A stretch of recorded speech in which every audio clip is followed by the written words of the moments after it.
My best friend is dating my abuser and wants me to reconcile with him, so I kicked her out of my home. I need a counselor to feel safer. Story 1. I've tried to write this out for days now, but I keep getting too upset to concentrate, so this might be a bit jumpy. I don't have family in the sense many understand family to be.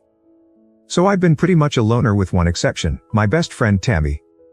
We met in middle school and just became joined at the hip. Things changed a bit in college. My parents forced me into a Christian out-of-state college. Tammy applied and got accepted to the other college in the town, so we both went out there and were roommates for 2 of the years before I met my first ever boyfriend. I will call him Trent. I moved in with him the end of junior year, and I don't know when it started happening, but he went from charming and affectionate to controlling. I don't wish to upset anyone, so I will hit the pause button and warn you that below is some of the things he did for me to label him abusive. He would put me down and hint he could find someone better, or that if he cheats, it will be my fault since I wasn't this or that enough. It started to get physical senior year. At first it was him pushing me out of the way if he was walking by and I was in the path for whatever reason. Then he would slap me in arguments, calling me worthless, a waste of his time and young years, a broken toy no one will love. I didn't have any real self-esteem, so I stayed, thinking I was the problem, and when I called home about it, I was told that the problem was me. I started to make my exit plan the day after I graduated. He had proposed, and I hesitated, and he screamed at me to ask why, then her swung and punched the wall right next to my head.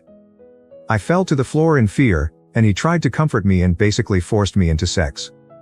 When I woke up the next morning, the ring was on my finger, and he forced me again and later called it make-up sex, saying he forgave me for the way I treated him.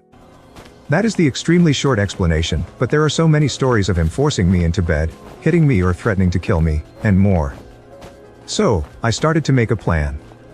I found a shelter in the city nearby. I started hiding things in the trunk of my car. I was in the service industry then, and so I would take more shifts whenever I could and hide my cash tips in a box of tampons in my purse. And I finally was ready and left my phone. I had a new cheap one, and never went back. Tammy knew him and lived near us, but she didn't know about my plan. She messaged me on social media and I told her what happened.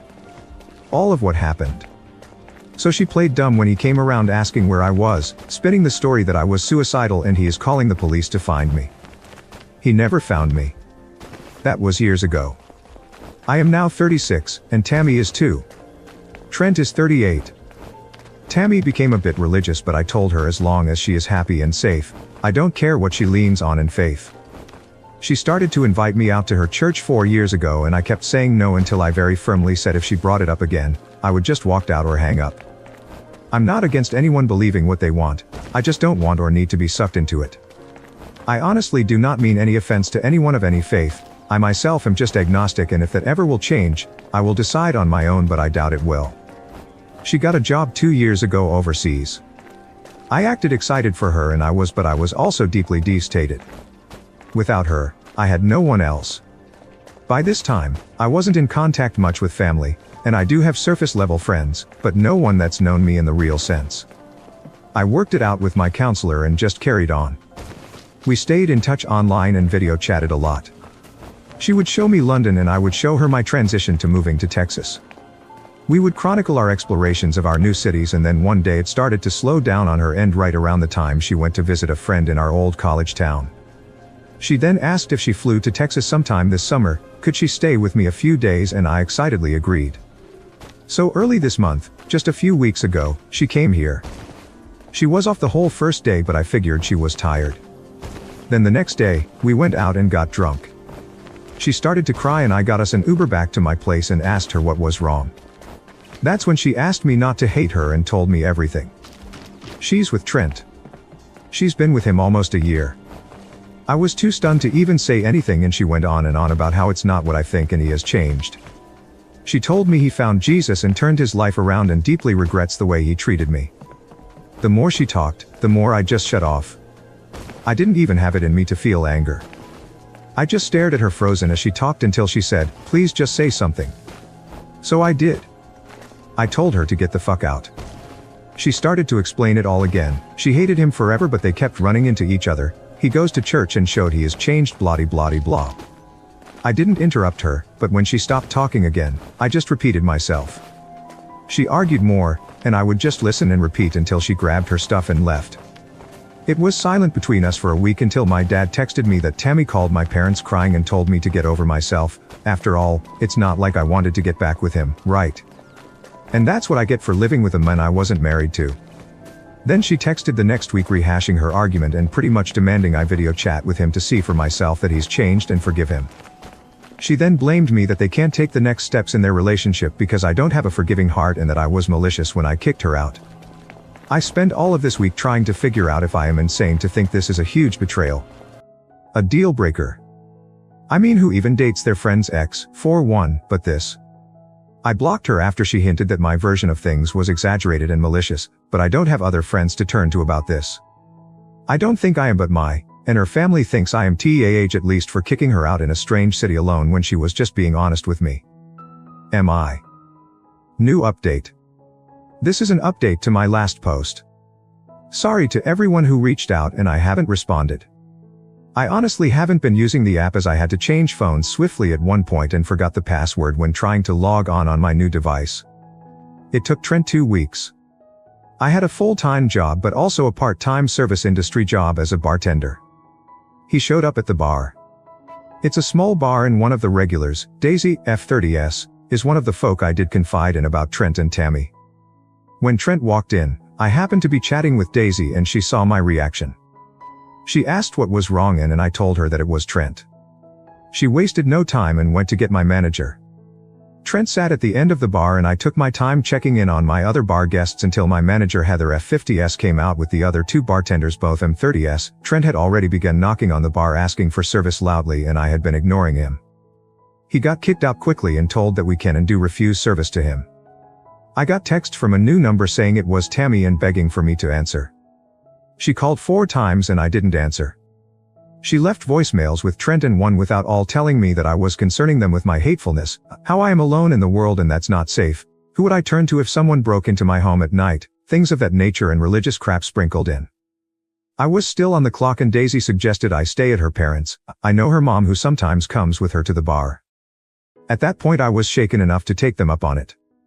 Daisy's mom, Rose F60S, has been sweet enough to let me stay rent-free for as long as I needed, but I eventually moved in with one of the servers at the bar.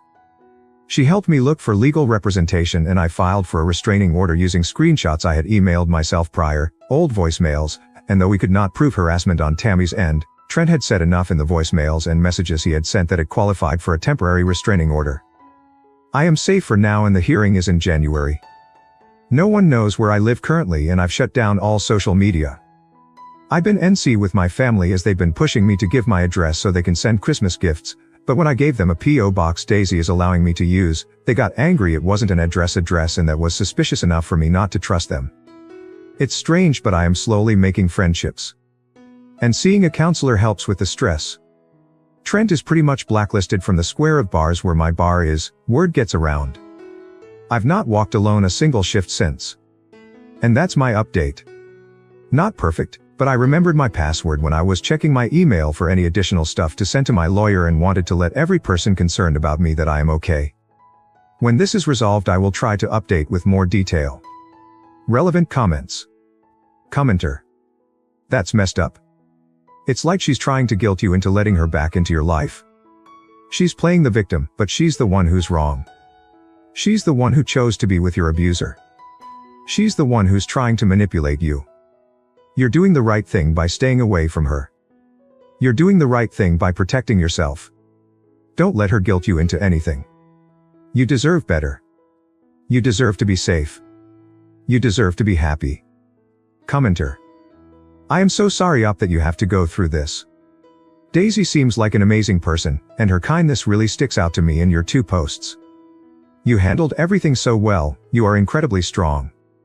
I'm glad you are seeing a counselor.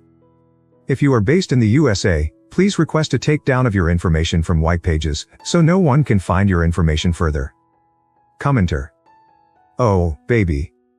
You are so brave and strong. So glad that there are people around taking care of you. Stay strong OP, sorry to read that you have one of those fking wonderful Christian families daughter to be there to serve her men, after all, you can't be raped, as you belong to him. And a worthless mother who believes that shit as well. Do yourself a favor, OP, buy a powerful firearm, get trained to use it, and get your concealed carry license. The dandy duo friends of yours are attempting to threaten and harass you. It's smart to anticipate the worst. By the way, what's with your GF and the drunkenness? Didn't think that Christian would subscribe. Appears Trent follows suit, eh? Commenter.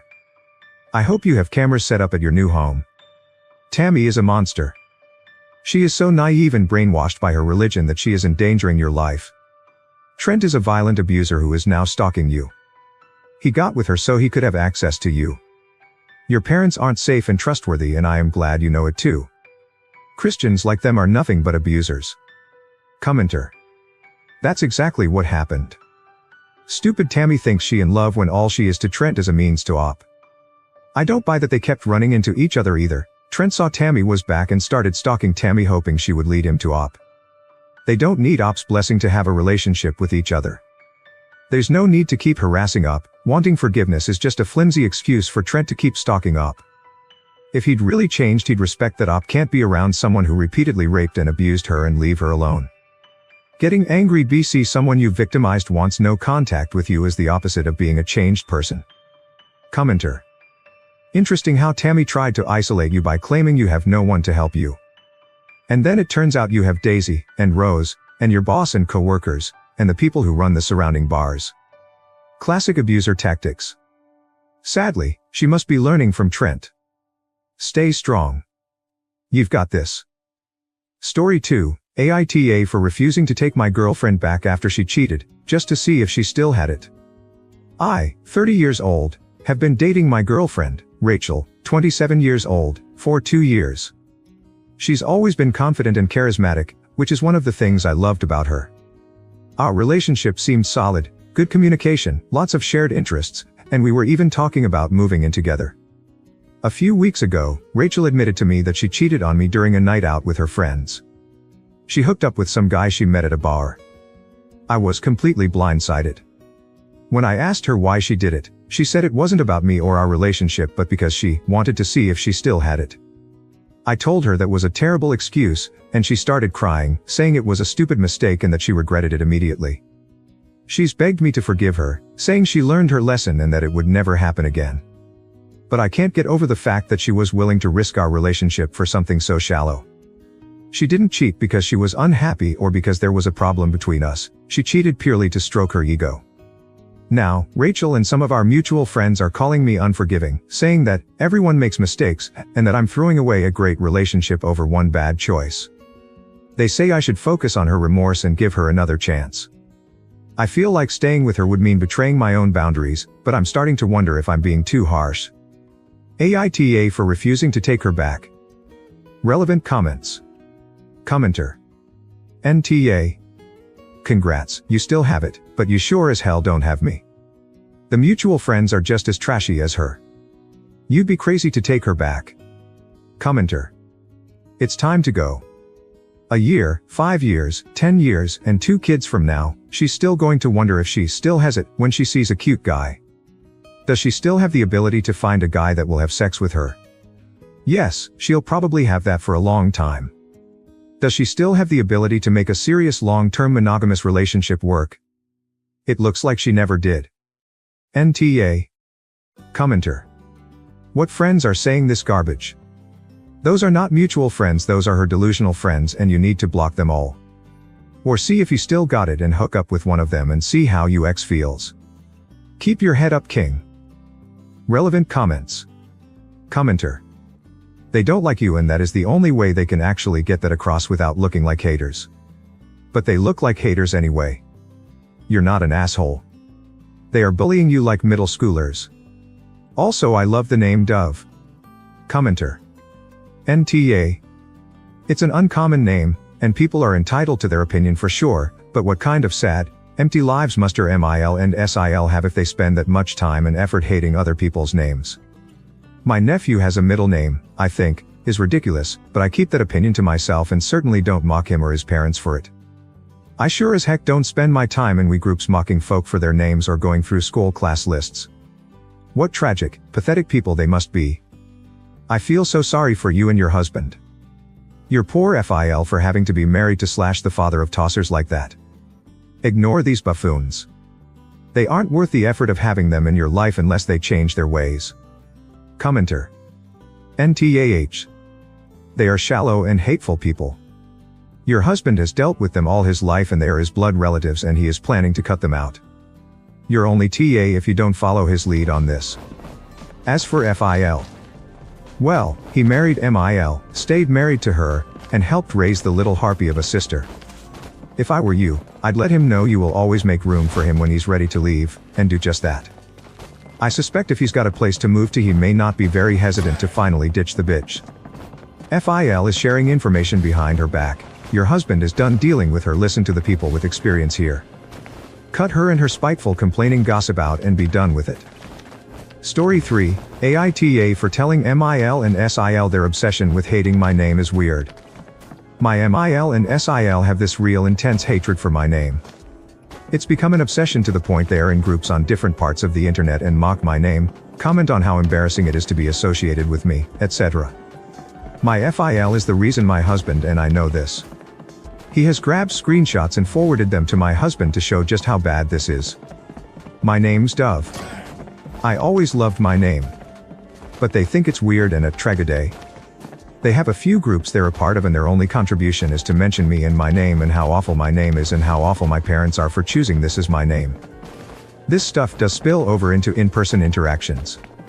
My MIL spent a month trying to call me Diane because she felt that calling me a normal name would be a positive. My husband shut her down and said she either had to use my name or not see us, and he didn't care what she picked but they were the only options. MIL and SIL, this is my husband's oldest sister, have pressed me on why I won't change my name legally and why I use my name in daily life. They are really judgmental about names in general. Whenever SIL's kids start in a new class, SIL and MIL go through the names on the class list and mock these kids for their names unless they approve of said names. A post recently made my husband say enough is enough and we won't see them again. They were critical about my name and the fact that I would be contributing to the name of all our future kids and how scary they find it because they don't want little tragedias being born into our family and how they have no faith that I won't have a bunch of little doves and become the female George Foreman. My husband told them it was disgusting that they were going on this internet hate campaign against me and my name and he was done. Their furious FIL has been feeding us all the info. And they're pissed I won't tell my husband it's okay.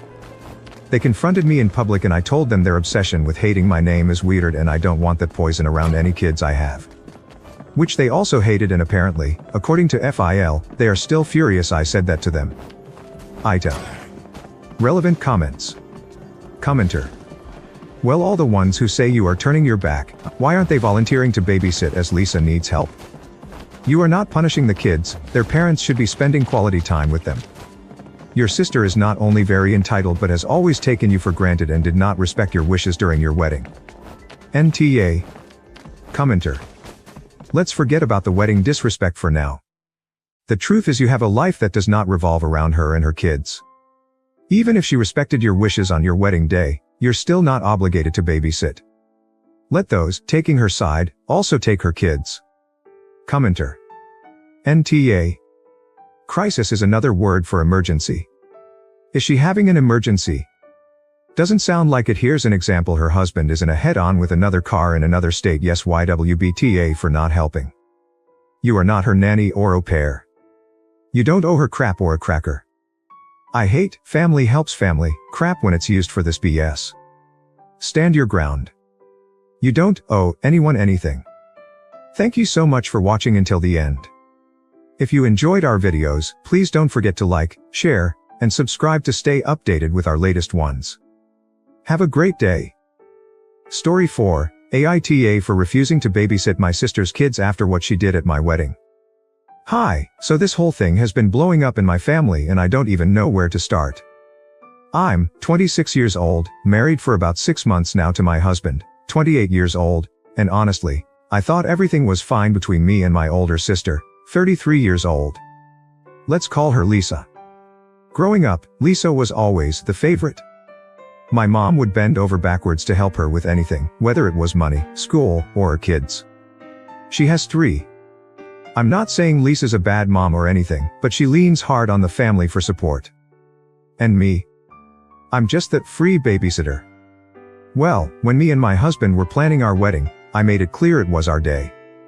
I didn't want drama, I didn't want chaos, and I told Lisa, nicely, that I didn't want her kids at the ceremony. The reception, sure, but the ceremony was going to be small and intimate, just 40 people. She flipped out about it but finally said, fine, whatever, do what you want. Fast forward to the wedding day. I'm standing at the altar, holding my husband's hands, and guess what I hear? A baby scream. I look over, and there's Lisa, trying to shush her 3-year-old who's having a meltdown right there in the middle of my vows. I was furious but kept my cool in the moment. After the ceremony, I pulled her aside and was like, why did you bring them? I thought we agreed. She just laughed and said, you didn't mean it. They're family. I told her she disrespected me and my husband, and she needed to leave the reception if she couldn't keep the kids under control. My mom, of course, took her side, saying I was being dramatic and, kids will be kids. So I guess I'd already been harboring some resentment, but here's where the real issue starts. A week ago, Lisa texted me saying she needs me to watch her kids for the weekend because her and her husband want a much-needed break. I told her no, I had plans, which I did, but even if I didn't, it's not my responsibility. She called me selfish, saying I owed her because family helps family. I snapped. I told her I'm not her built-in babysitter, and after the wedding stunt, she should be the one apologizing to me. She got all huffy and told the whole family I'm punishing her kids for no reason. Now everyone's blowing up my phone, saying I'm cruel for turning my back on Lisa when she needs help. But I'm standing firm. I'm not a free babysitter, and I'm not gonna let her walk all over me anymore.